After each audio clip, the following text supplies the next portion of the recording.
I want to share with you a way that you can create a Google Site template for your students to use if they are creating a Google site on their iPad. Students can definitely create a Google site on their iPad, but there are limitations to what they can do. So if you create a template for them, they'll be able to add just a little bit more to their site. Some of the limitations that kids will have if they're creating one from scratch on their iPad is they can't copy and paste, and then they can't also drag and drop items from one section to another. They can't take an element and move it from one section to another. Also, if they are bringing in some of the elements from the right-hand pane, for instance, if they want to bring in a button, it's going to pop it into a separate new section, and then again, they won't be able to drag and drop it where it needs to go in a previous section. Everything kind of pops in its own section when you are on the iPad. So if you create a template for them that has an overload of extra elements, it has extra text boxes, it has extra buttons, maybe some extra placeholders where you can insert all kind of Google files and all kind of files in general. You can put calendars in, other things, maps, whatever, YouTube videos. If you create all that in a section for them, then they can weed it down to what they need. They can delete the extra stuff that they don't want. They can resize the elements to the right size, and it'll just give them the ability to have more of those elements available to them. Now there is a set of layouts here. They're like pre-done templates of a full section that they can bring in, so they can still use these things over here on the right, these little layouts, and it'll just bring it all over in a full section, but they won't be able to add in a button. They won't be able to maybe put I don't know about the divider bar, but they won't be able to definitely put a button in or be able to add extra placeholder boxes or extra text boxes into those sections. So if you kind of do it for them ahead of time, it'll just make it a little bit easier. Now, if they have access to a computer, then when they're outside of your class, then they'll definitely be able to tweak things if they make a mistake or they need to rearrange something and they're kind of stuck on their iPad. They can just do that on a computer. They can even email and ask you, put you on as a collaborator, and you can help them tweak what needs to be tweaked. But just in general, if you make a nice little template for them to start with, it'll give them some extra things. So I'm going to show you also how you can share your template with your students. Now they won't be able to just go on to your site and make their own copy. You would have to put all your students on as collaborators, and I personally wouldn't want to do that because then maybe they would be deleting some of your stuff. Also, you can't make a copy for each student in Google Classroom, so let me go ahead and just show you a little workaround for that. So the first thing I'm going to do is go to my Google Drive. I'm going to make myself a new folder,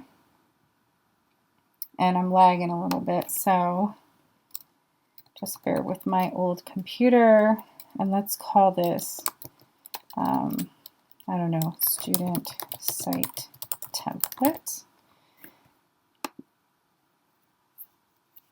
And then I'm going to go ahead and take my actual Google site template and I'm going to put it into that folder. But before we do that, almost forgot, we need to change the share settings on this folder, and we are going to change it to anyone with the link can view. And then when we put our Google site in there, it's going to take on those view options. It's going to inherit those view options. So let me go ahead and find it, and then we'll move it. So I don't have any sharing permissions on my site template right now. Whoops, I did the wrong thing there. Let's just get out of there. We want to move this. Move, come on. Move it to the folder that we just created with our new shared permissions. And now, when we go into our student site template folder, our actual student site template site has those anyone with a link can view permissions. Now you can't just take the link to this Google site and put it in Google Classroom and make a copy for each student. It just doesn't work, but I'll show you the workaround. We're going to take the link to the actual folder and we're going to put that in Google Classroom instead. So I'm going to get the shareable link. I'm going to make a copy of it. And then we are going to go into Google Classroom, which I don't have open.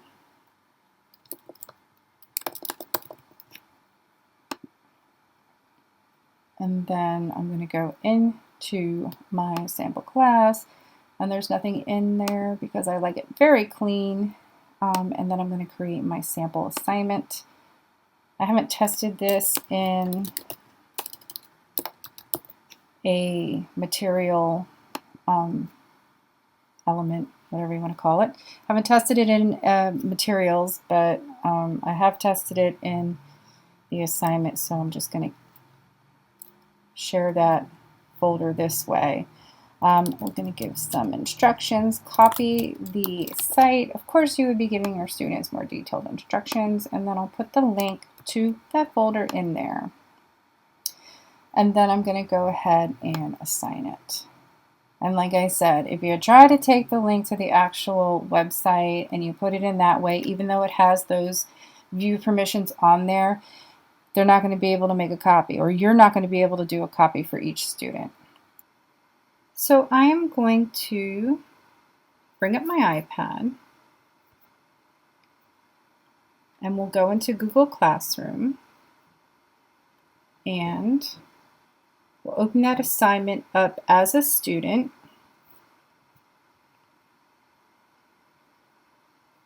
And we'll open up that folder that I shared. And it says unsupported file type, but we're just going to go ahead and open up in a new window. Just tap on the little pop-out icon in the upper right, and then the student will be in the Google Drive folder that I shared. Then they can just tap on the three dots and they can choose make a copy, and it'll create that copy and it'll go right into the student's drive. So let's go ahead back into the student drive just by backing out one arrow, and there is the copy of the student site template right under our Google Classroom folder, and then the student will just open that up and they can get to work on their site. And it doesn't take very long to delete all the extra elements that are in there. I know it seems like we put a ton of extra stuff, but it just doesn't take long to delete at all. They can delete an entire section. They can delete just part of a section. The only thing they don't have the ability to do is to actually copy and paste the elements side by side or even into a new section. And then they also are not able to drag and drop elements from one section to the other. So if you give them all of this extraness, then they will be able to get rid of what they don't want. They can drag the windows larger or the elements larger. They can insert all kind of things, just about anything that you would, or anything that you would be able to insert. Just tap on the placeholder. We're going to go from Drive, and then they can put in pictures. They can put in docs. They can put in sheets, slides, just anything can go in there. They can edit the buttons and change the link to what they want to change it to, and so on. So Like I said, the students can also just go to themes and then, or not themes, I'm sorry, well, they can change the themes, but they can go to layouts and they can pop in whatever layout that they want, if they want something other than what you did, or before they even get started on deleting things that you put there for them, they can just copy that whole section, which would be the first thing that they should do before they even change anything. And that way they just have each section all the available possibilities that you would have on the computer, or at least most of them. So I hope that helps, and I hope it encourages you to maybe start using Google Sites with your students in the classroom, even if you are one-to-one iPad.